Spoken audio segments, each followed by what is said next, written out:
lived among my people and learned about what it meant to be Kenyan, what it meant to be African, what it meant to be an African male.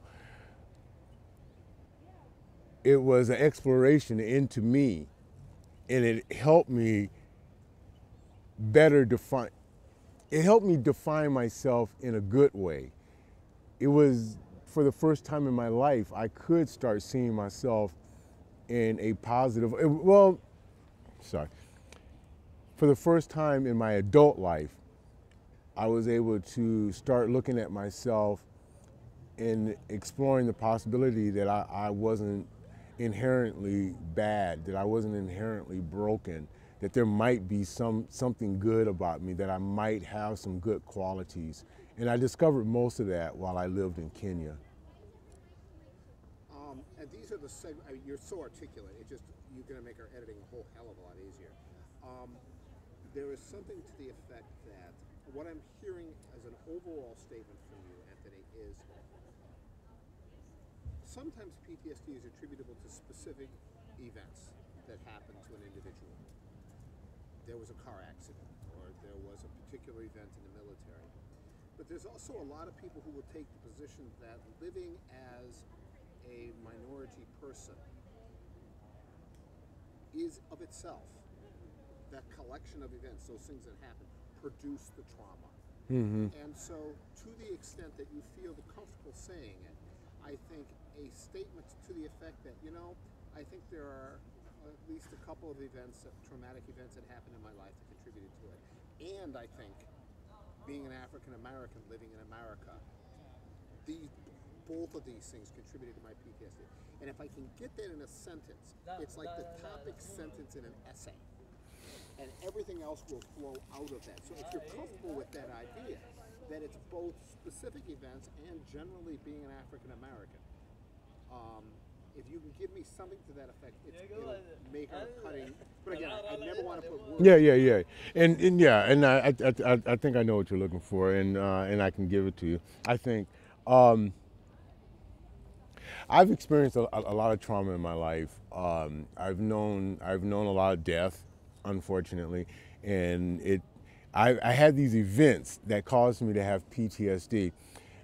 But being an African American in America, in a sense, and I'm hesitant to say this, but I believe this, I feel this way, that being African American in America in itself was a form of trauma, in the sense that I relive that trauma when I see the Republican, and I'm not trying to play politics. I grew up in a Republican family. My parents were Republicans. I happen to be a Democrat, but when I see a Republican Congress trying to stop African Americans and minorities from being able to vote today, I relive the trauma of being called a nigger when I was in the class, something that's less than. You're telling me I'm less than, so you're going to stop me from voting, and that's your reasoning for it. When I see that you don't want to relate to why the pay equity is important, again, it's a type of trauma. It makes me really live a trauma. It says to me that I must be less than, inherently less than, because you're trying to hold me down. I really live the trauma of being called these horrific names. When I see the President of the United States, whether you love him or hate him, I'm a military man, I believe that the President of the United States, he's my commander in chief. Even if I don't agree with some of his policies, I'm still to give him a certain amount of due respect. But when I see the President of the United States dressed up in a cartoon as Adolf Hitler or a monkey or some subhuman thing, and that's a black man who's the President of the United States, I'm re-traumatized by the stuff that happened to me in my childhood, by the stuff that happened to me when I was sitting in that brig, because they were treating me at that moment as though I was subhuman, and now I see the President of the United States being treated as subhuman. It's a reliving of a trauma.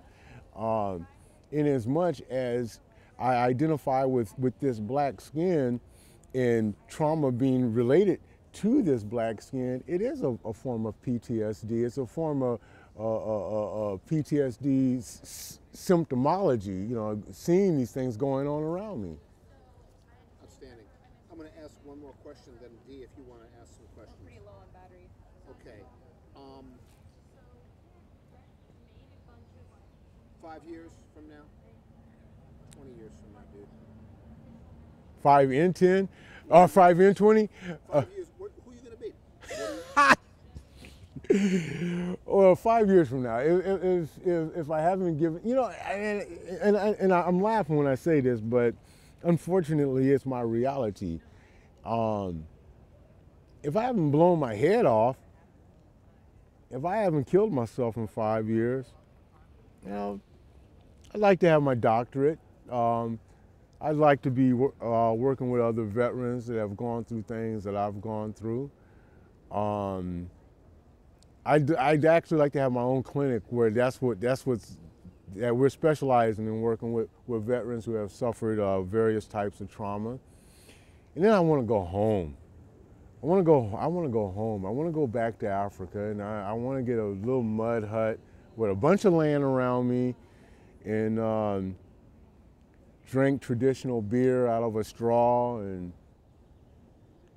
watch things grow, watch life around me, watch plants grow and animals grow and things like that. Can you heal?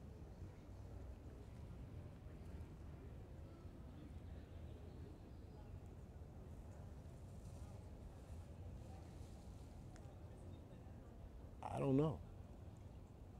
I wish I knew the answer to that. You don't know what? Because they're not going to hear my question. I don't know. I don't know if I can heal. I want to. And I ask myself that all the time. I ask myself if I'll ever be completely whole. And I don't know.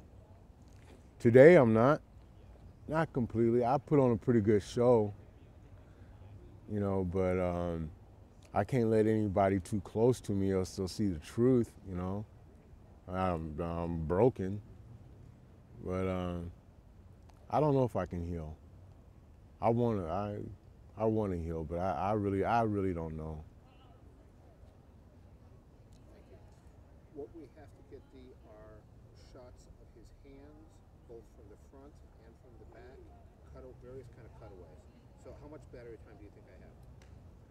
10, 20 minutes. Okay, we'll get other B-roll another time. And so let's, that was very, very generous of you. You've done a really terrific job doing this. Actually quite therapeutic. Yes.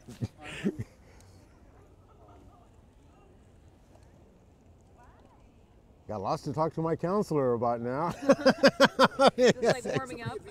You see anybody at VA? Yeah. Where do you go? Right